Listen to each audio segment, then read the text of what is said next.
Buenos días, tardes o noches a la hora que estén viendo este video.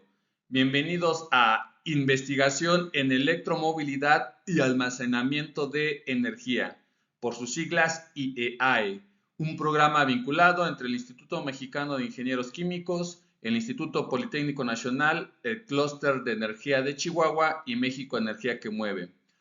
Hoy lunes 26 de mayo del 2025, su servidor Leandro Brito Barrera, platicaré de la medición del viento.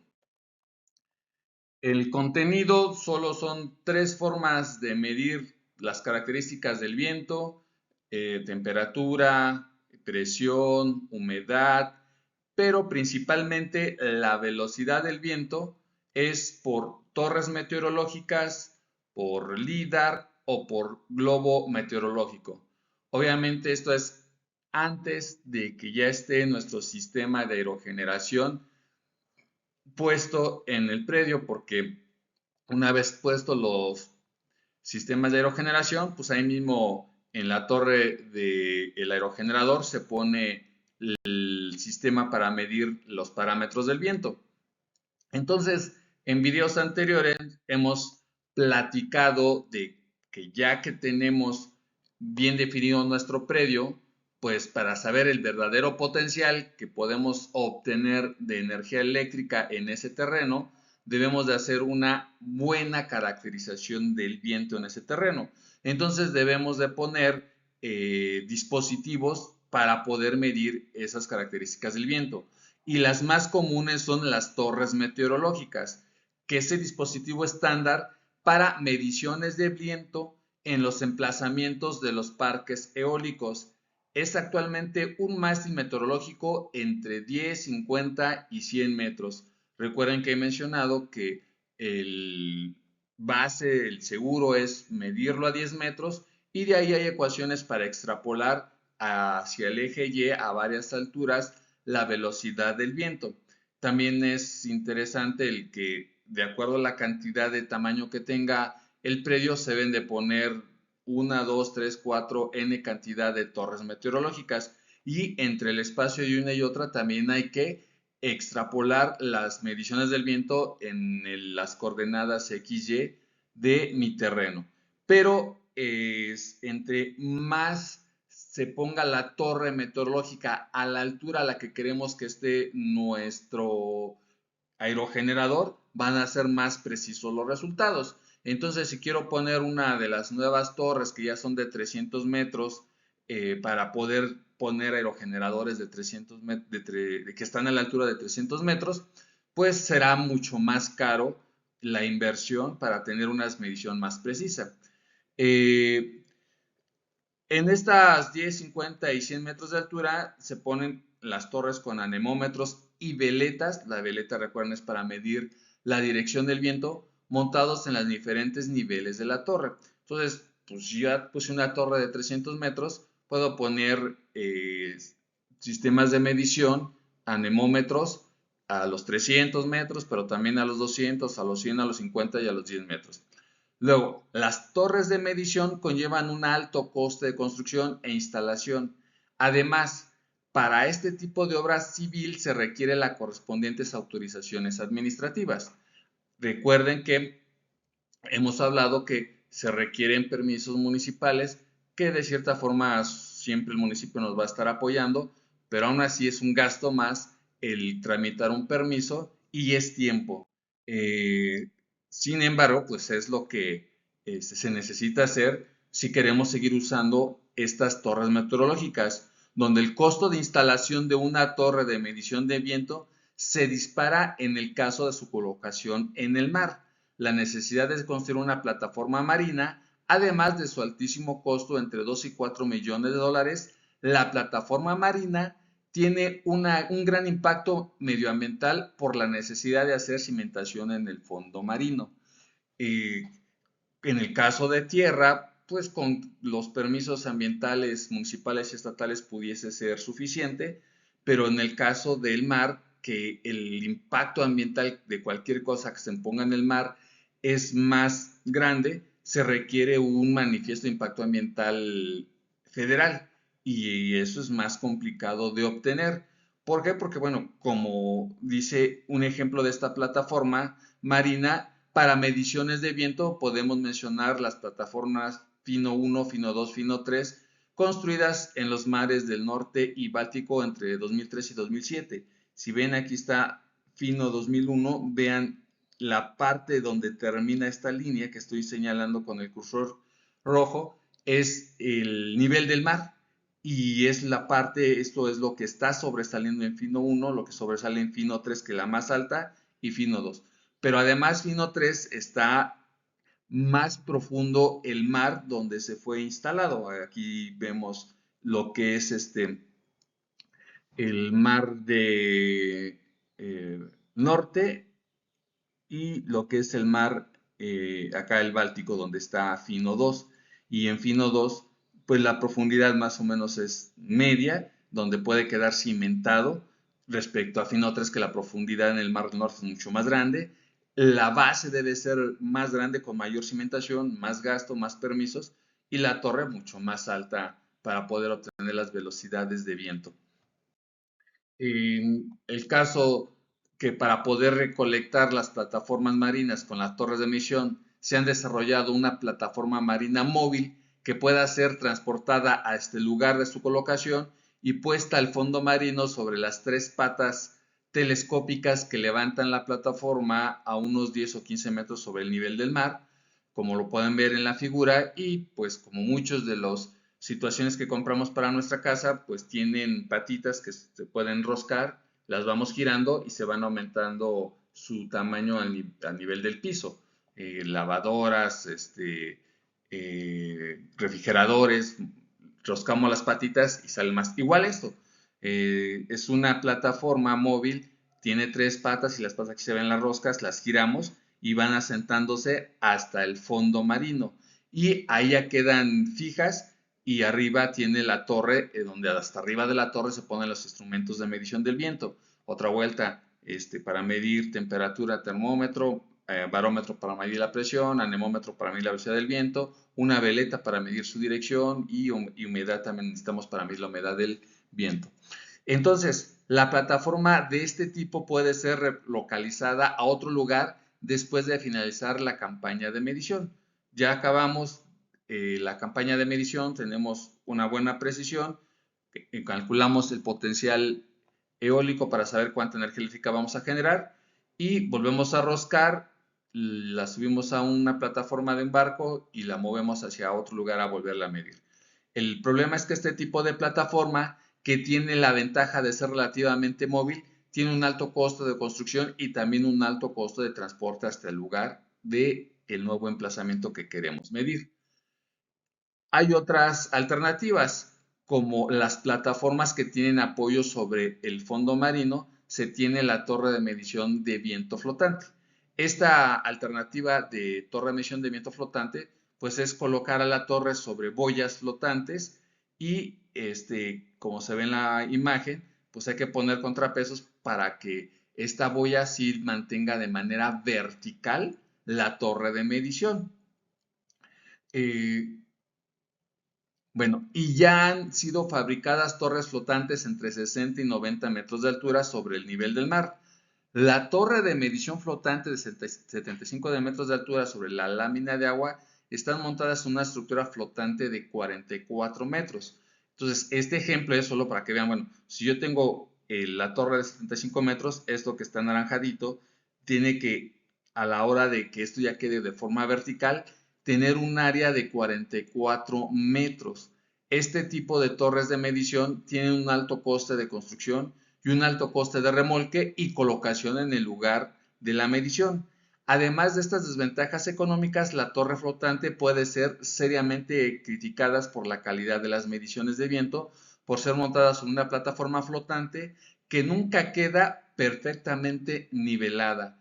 Entonces, hemos hablado de que los fluidos pueden estar moviéndose de manera constante, que es flujo estático o estacionario o laminar, o se puede generar tantita turbulencia o mucha turbulencia, y en ese tenor la turbulencia hace que por más grande que pongamos la boya, no va a permanecer estable y eso va a estar moviéndose, lo que va a hacer que la torre se mueva y el viento no se esté moviendo midiendo en el mismo punto.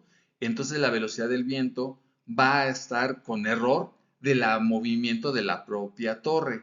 Ese es el gran problema de estas torres meteorológicas flotantes. Para resolver estos problemas de baja precisión y alto costo, se desarrolló el LIDAR, que en un video ya lo había dicho, que por ejemplo Iberdrola lo utiliza, que es Light Detection and Reading. El funcionamiento y modo de operación de un LIDAR consiste básicamente en analizar la señal retrodispersada por objetivo del que queremos obtener información. Para ello se precisa de un láser emisor confinado dirigido a la atmósfera y un bloque receptor conformado por un telescopio receptor, filtros y un detector óptico. La señal a la salida es transmitida al procesador de señales, donde es digitalizada y analizada. El sistema se ve aquí en la figura. Entonces tengo mi láser y aquí tengo el telescopio en donde voy a estar viendo la forma en que se lanza el láser, choca con un objetivo sólido y en el rebote se genera el efecto Doppler. En el caso ya del rebote, el ángulo de variación, como ustedes pueden ver, la línea negra en la ida respecto a la línea punteada de rebote, pues hay un ángulo de desviación. Ese ángulo de desviación es el que me va a dar la velocidad del viento y obviamente pues ya se va hacia un detector de ese ángulo, se va hacia la computadora, lo que nos está dando la información de la velocidad del viento. Ahora bien, esto yo lo puedo tener a la distancia que queramos, kilómetros.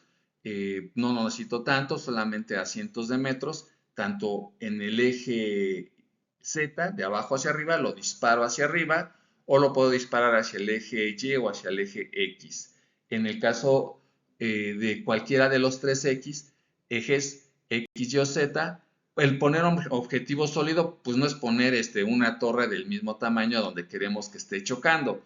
Obviamente eso sería igual de caro y laborioso que poner una torre. Lo que se pone es aerosoles que se dispersan en la atmósfera. En ese tenor rebota con las moléculas de aerosol y regresa. Esas moléculas de aerosol deben ser con características suficientes para que sí rebote el láser. El uso LIDAR para obtener medidas de velocidad se basa en el efecto Doppler, que es la variación de la frecuencia observada respecto a la frecuencia original emitida. Y eso lo han explicado desde la primaria con la ambulancia, que cuando está muy lejos se escucha muy bajita su sirena. Conforme se va acercando, el ruido es mayor. Y lo mismo pasa que conforme se va alejando, el ruido va disminuyendo. ¿Por qué? Porque la frecuencia con la que es emitida está cambiada por otra frecuencia respecto a la velocidad a la que nosotros o la ambulancia se está moviendo respecto a nosotros o nosotros de ella. Entonces, la frecuencia original emitida en la señal recibida, causada por el movimiento relativo de la fuente respecto al receptor, de la ambulancia respecto a nosotros. En el caso del LIDAR, es de la frecuencia del láser respecto a el receptor, que es obviamente el telescopio, pero entre lo que va y choca con los aerosoles y regresa, eso es un cambio de velocidad respecto a un ángulo. Recuerden que la velocidad no solo es la magnitud de si voy a 5 kilómetros por hora o voy a 20 kilómetros por hora. Como es un vector, aparte de tener magnitud, tiene dirección. Y aquí la velocidad está cambiando en dirección, o sea, en ángulo. El ángulo de regreso de la señal que fue rebotada por mi aerogenerador. Mira, la molécula que se dispersa en el viento. La expresión que determina el desplazamiento aparente en frecuencia o frecuencia Doppler, la llamamos FD, frecuencia Doppler, originada por el movimiento a una velocidad de metros sobre segundo sobre la línea de vista del objetivo iluminado. Y está aquí la formulita, que no es otra cosa más que la frecuencia Doppler va a ser 2 veces la velocidad del viento respecto al ángulo, a lo que es la longitud de onda respectiva del láser. Entonces, conocemos la FD, que es la frecuencia del láser, y conocemos la longitud respectiva del láser, pues conocemos la velocidad del viento. En el hecho de que los mástiles deben tener alturas similares a las de los aerogeneradores, implica mástiles más voluminosos y de mayor costos totales, especialmente en emplazamientos donde la instalación es más compleja debido al terreno. Además, dado el gran tamaño de las nuevas turbinas, se necesitan cada vez torres más grandes. Entonces, para cualquier velocidad, principalmente desde que ya arranca la turbina, recuerden que velocidades pequeñas, una turbina no puede arrancar, no entrega potencia. Más o menos de 5 metros sobre segundos hasta 20 y tantos metros sobre segundo es donde operan las turbinas que sí entregan energía eléctrica. Después de 20 y tantos metros sobre segundo se tienen que parar porque es muy grande la velocidad y puede la turbina entrar como helicóptero y entonces hacer que se rompa la turbina.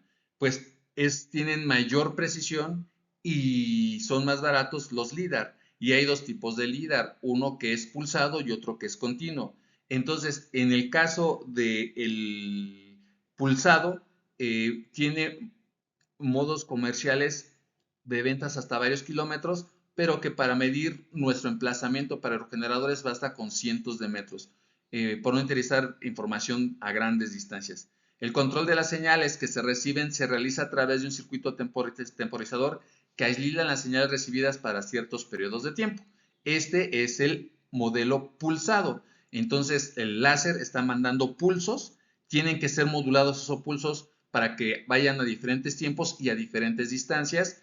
Y aquí hay un telescopio que recibe cómo circuló de ida y de regreso mi láser para encontrar en el detector el ángulo que se separó o que cambió para encontrar la velocidad del viento. Eh, ese pulsado puede medir varias velocidades de viento a varias alturas o a varias distancias al mismo tiempo. En el caso del esquema de un sistema LIDAR, de onda continua, no necesito el pulsador, el que me da diferentes tiempos, diferentes pulsos. Aquí es en una sola emisión, se va, rebota y el cambio de dirección que se ve aquí que circula, se es detectado por el telescopio y otra vuelta ya ese ángulo me lo da el detector de ángulo y me da la velocidad del viento, pero es solo una. Una diferencia reseñable entre el LIDAR de onda pulsada y el de onda continua es la limitación en la distancia, mientras que el primero debe mantener una relación de compromiso entre distancia y el tiempo, o sea, el pulsado, además de la limitación relativa en la relación de señal-ruido, tiene más ruido los pulsos, obviamente necesitan más electrónica, pues para eliminar ese ruido, pero siguen siendo más precisos. El segundo presenta cierta limitación relativa a la precisión de la medida. Esa es la diferencia. Aquí vemos un ejemplo entre varios LIDAR que pueden ser como el WinCube, el Pentalum o el Gallium, que puede medir el primero de 40 a 200 metros, el segundo de 30 a 200 metros y el tercero hasta 250 metros. Y vean que las velocidades, el primero es de 0 a 60 metros sobre segundo, el segundo de 0 a 70 metros sobre segundo, igual que el tercero. Pero los números de distancias configurables, puede medir hasta 12 distancias en la misma medición. El segundo solo 10 y el tercero hasta más de 15. Y finalmente la precisión, el primero su presión es de 0.1 metros sobre segundo, el segundo es de más o menos 2% y el tercero es de 0.1 metros sobre segundo de error.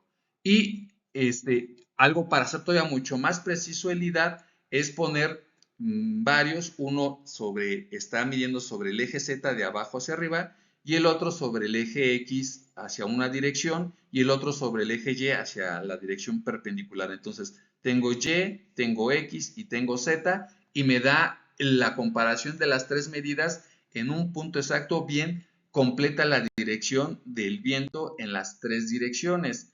El detalle es que el LIDAR, en el momento que yo lo quiera poner en el mar, pues otra vuelta voy a tener que poner una cimentación para que ahí esté flotando mi LIDAR para estar haciendo esas mediciones. Si no quiero poner cimentaciones como lo era para una torre fija, aquí para tener un LIDAR fijo, puedo poner boyas o situaciones de barcos flotantes, pero otra vuelta, vean aquí cómo se inclinan cuando el mar está muy turbulento. Otra vuelta, la precisión disminuye. Y otra vuelta, es caro el hacer cimentaciones para que la precisión sea muy buena a la hora de que tener que poner algo en el mar y además impacto ambiental y muchos permisos. Otra vuelta se encarece, aunque sea el usar el IDA.